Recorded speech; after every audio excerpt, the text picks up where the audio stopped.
नमस्कार। श्रीमती मोहरी देवी तापड़िया कन्या महाविद्यालय जसवंतगढ़ के इस यूट्यूब चैनल पर मैं प्रवक्ता हनुमान मल शर्मा आप सभी विद्यार्थियों का हार्दिक स्वागत और अभिनंदन करता हूं।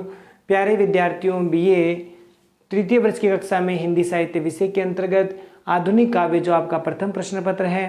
प्यारे विद्यार्थियों, इसमें कवि सुमित्रानंद पंत की कविता, सुमित्रानंद पंत जी की लंबी कविता है परिवर्तन, उनसे हम पदों की व्याख्या कर रहे हैं। चलिए प्यारे विद्यार्थियों, आज का जो महत्वपूर्ण पद है वो लेकर के उपस्थित हैं। देखते हैं इस पद को पहले कि बिना दुख के सब सुख निसार। सुमित्रानंद पंत जी की ये कविता परिवर्तन, जो कि प्यारे विद्यार्थियों पल्लव काव्य संग्रह में संकलित है। पल्लव काव्य संग्रह में संकलित है, जो कि 1924 में प्रकाशित हुई थी। तो यह पल्लव काव्य संग्रह की है कविता। तो देखिए, बिना दुख के सब सुख निसार, बिना आंसू के जीवन भार, दीन दुर्बल है रे संसार, इसी से दया क्षमा ओ प्यार। आज का दुख कल का आह्लाद, और कल का सुख आज विषाद, समस्या स्वप्न गूढ़ संसार, पूर्ति जिसकी उस पार, जगत जीवन का अर्थ विकास, मृत्यु गति क्रम का ह्रास। देखिए प्यारे विद्यार्थियों, इस पद में प्रस्तुत पद्यांश कवि सुमित्रानंद पंत जी द्वारा रचित पल्लव काव्य संग्रह में संकलित परिवर्तन कविता शीर्षक से उद्धृत है। और इसमें सुमित्रानंद पंत जी ने इस संसार में और मानव जीवन में परिवर्तन की गतिशीलता और उसका प्रभाव का चित्रण है वो किया गया है कि संसार में परिवर्तन जो है शाश्वत है और परिवर्तन हमेशा गतिशील है, इसका चित्रण किया जा रहा है। तो प्यारे विद्यार्थियों, इस पद में जो है सुमित्रानंद पंत जी है वो जीवन में दुख के बाद में जब सुख की अनुभूति आती है तो वो अच्छी लगती है। जब हम संसार में दुख ही दुख झेलते हैं और दुख के बाद जब हमें सुख की प्राप्ति होती है तो वह सुख आनंदकारी होता है, वह सुख हमें अच्छा लगता है। इसी भाव से ये कविता का जो पद है, देखिए कुछ एक शब्दार्थ देखो। निसार का मतलब सारहीन, असार, बिना दुख के सब सुख निसार, और बिना आंसू के जीवन भार स्वरूप होता है। दीन मन दैन्य, ज़्यादा कठिन शब्दार्थ नहीं है इसमें। दुर्बल का अर्थ तो कमजोर होता है, कमजोर। रे संसार, इसी से दया क्षमा और प्यार बने प्रेम का प्रसार होता है। इसी संसार में प्रेम का प्रसार होता है। आज का दुख कल, कल का अर्थ यहाँ पर अतीत से है, ठीक है, अतीत से। आह्लाद का मतलब प्रसन्नता, सुख।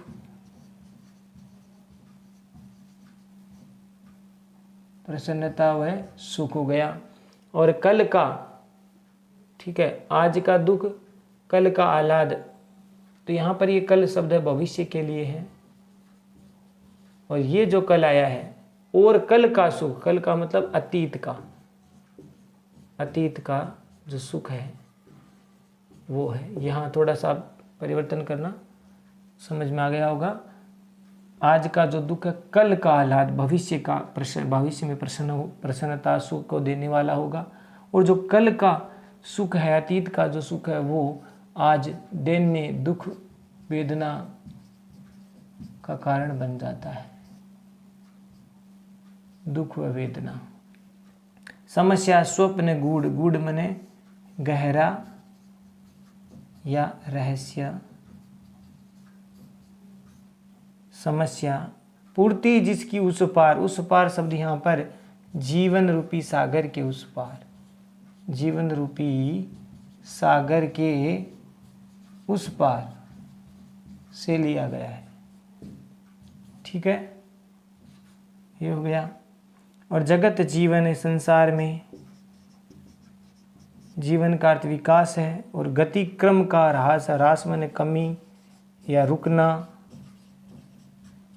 ठीक है, तो वो मृत्यु का प्रतीक है। देखिए अब इसका अर्थ प्यारे विद्यार्थियों, कवि सुमित्रानंद पंत जी देखिए इसमें कह रहे हैं कि परिवर्तन शाश्वत है, गतिशील है, हमेशा चलने वाला है, और इसी क्रम में बिना दुख के सब सुख निसार, यानी बिना दुख की अनुभूति किए हुए जो सुख मिलता है वह निसार होता है।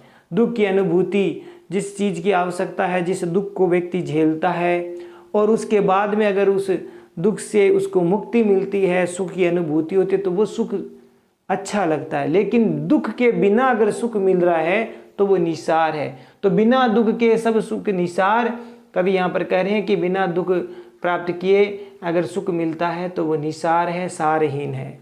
ऐसे ही बिना आंसू के जीवन भार, और बिना आंसुओं के ये जीवन भार स्वरूप है। अर्थात जीवन में सुख और दुख दोनों ही स्थितियाँ आवश्यक है।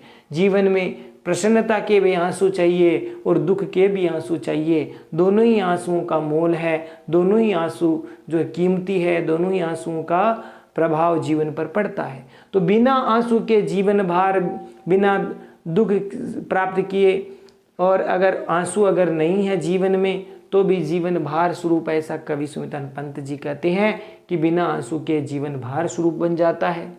दीन दुर्बल है रे संसार, और बिना दुख के ये संसार दीन, दुर्बल, कमजोर हो जाता है। यानी आंसुओं, दुख से ही मनुष्य में दया भावना, दीनता ये सब आती है।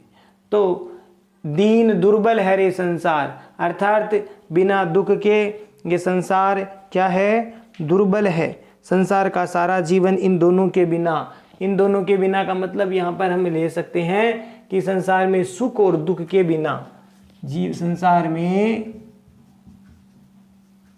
सुख व दुख इन दोनों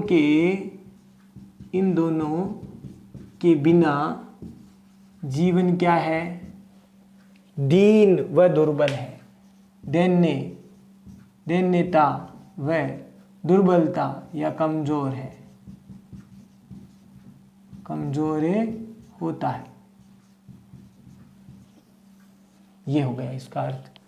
इसी से दया क्षमा व प्यार, इसी से मतलब इसी दुख और सुख से, दुख व सुख दोनों से ही, दुख व सुख दोनों से ही दया, मनुष्य के जीवन में इन दोनों से अर्थात सुख और दुख से ही आपसी दया, क्षमा और औकार्थ यहाँ पर और है, और प्यार अर्थात प्रेम का प्रसार इसी से होता है। अर्थात जीवन में दुख और सुख दोनों ही स्थितियाँ रहती है, तभी दया, क्षमा और प्रेम का प्रसार होता है। जीवन में दुख और सुख के कारण ही दया, क्षमा और प्रेम का प्रसार होता है। पंत जी कहते हैं आज का दुख कल का आह्लाद, कि आज अगर जीवन में दुख मिला है तो कल भविष्य में वह प्रसन्नता व सुख को देने वाला भी हो सकता है। अर्थात वह दुख सुख में परिवर्तन भी हो सकता है, क्योंकि जीवन परिवर्तनशील है। जीवन परिवर्तन जो है गतिशील है, उसका क्रम चलता रहता है। सुख और दुख निश्चित क्रम से चलते रहते हैं। तो इस प्रकार से आज का अगर दुख है, आज किसी व्यक्ति को दुख मिलता है तो कल उसके जीवन में सुख की भी अनुभूति भी उसको होती है, प्रसन्नता व सुख भी मिल जाएगा। तो आज का दुख है वो भविष्य का या कल का आह्लाद, प्रसन्नता व सुख को देने वाला हो जाएगा। और कल का सुख आज विषाद, और कल का मतलब जो अतीत का, भूतकाल का, अतीत का जो सुख का समय था वो आज विषाद यानी दुख और वेदना में भी बदल सकता है, बदल जाता है, परिवर्तित हो जाता है। तो कल का सुख, कल का जो अतीत का जो सुख वैभव है वह आज दुख और वेदना में भी परिवर्तित हो जाता है। समस्या स्वप्न गूढ़ संसार, आगे पंत जी कहते हैं ये संसार एक गूढ़ यानी गहरे रहस्य से युक्त स्वप्न के समान क्या है, समस्यात्मक है। ये सारा संसार समस्यात्मक है। कैसे? एक गहरे या यूं कह सकते हैं रहस्य से युक्त स्वप्न की भांति क्या है, कैसा है संसार? स्वप्न की भांति समस्यात्मक है। क्या? ये संसार, इस संसार में जो जीवन है वो एक गूढ़ स्वप्न की भांति, एक रहस्यात्मक स्वप्न की भांति समस्यात्मक है। और पूर्ति जिसकी उस पार, और इस संसार में, इस जीवन की, उस संसार में इसकी जो पूर्ति है, इस जीवन में सुख की ये पूर्ति है या इस गूढ़ स्वप्न की जो समस्या की जो पूर्ति है वो कब होती है? उस पार यानी जीवन रूपी सागर के उस पार ही इस समस्या की क्या होती है? पूर्ति होती है, समाधान होता है। तो पंत जी यहाँ कह रहे हैं कि इस गूढ़ स्वप्न भरे समस्यात्मक जीवन का समाधान या पूर्ति जीवन रूपी सागर के उस पार होता है। और जगत जीवन का अर्थ विकास मृत्यु गति क्रम का ह्रास। देखिए, इस जगत जीवन का अर्थ विकास यानी संसार के इस संसार में जीवन का अर्थ क्या है? विकास करना। जीवन का अर्थ ही विकास है, जीवन का तात्पर्य ही विकास करना है, उन्नति करना है। ठीक है, तो ये जीवन का विकास जीवन का अर्थ होता है। जीवन का अर्थ का मतलब विकास करना, उत्तरोत्तर विकास करना, रुकना नहीं है। तो इस प्रकार से इस संसार में जीवन का अर्थ विकास होता है और गति क्रम का ह्रास। और इस जीवन की गति क्रम का अगर ह्रास होता है, कमी होती है या जीवन रुक जाता है तो वो रुकना ही क्या हो जाती है? मृत्यु का कारण बनती है, अर्थात उसे ही मृत्यु कहा जाता है। जीवन चलने का नाम है और रुकना मृत्यु का नाम है। तो इस प्रकार से यहाँ पर जीवन में सुख और दुख धूप छांव की तरह निरंतर चलते रहते हैं और कभी मनुष्य को सुख मिलता है, कभी दुख मिल जाता है, कभी दुख के बाद उसको सुख की अनुभूति होती है। पंत जी यहाँ पर कह रहे हैं कि दुख की अनुभूति के बाद जो सुख मिलता है वही आनंदकारी होता है, वही जो है प्रसन्नता को देने वाला होता है। तो प्यारे विद्यार्थियों, ये आपको अर्थ समझ में आ गया होगा, यह पद अर्थ समझ में आ गया होगा। बहुत सुंदर यहाँ आध्यात्मिक चेतना से युक्त पद है ये।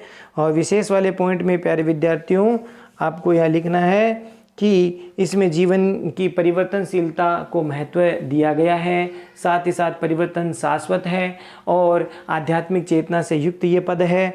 और प्यारे विद्यार्थियों इसमें आपको लिखना है कि अनुप्रास है, उपमा है, विनोक्ति अलंकार है, पर्यायोक्ति अलंकार है। अनुप्रास अलंकार है, उपमा अलंकार है, विनोक्ति अलंकार है और पर्यायोक्ति अलंकार है। ये है इसमें अलंकार। और भाषा तत्सम प्रधान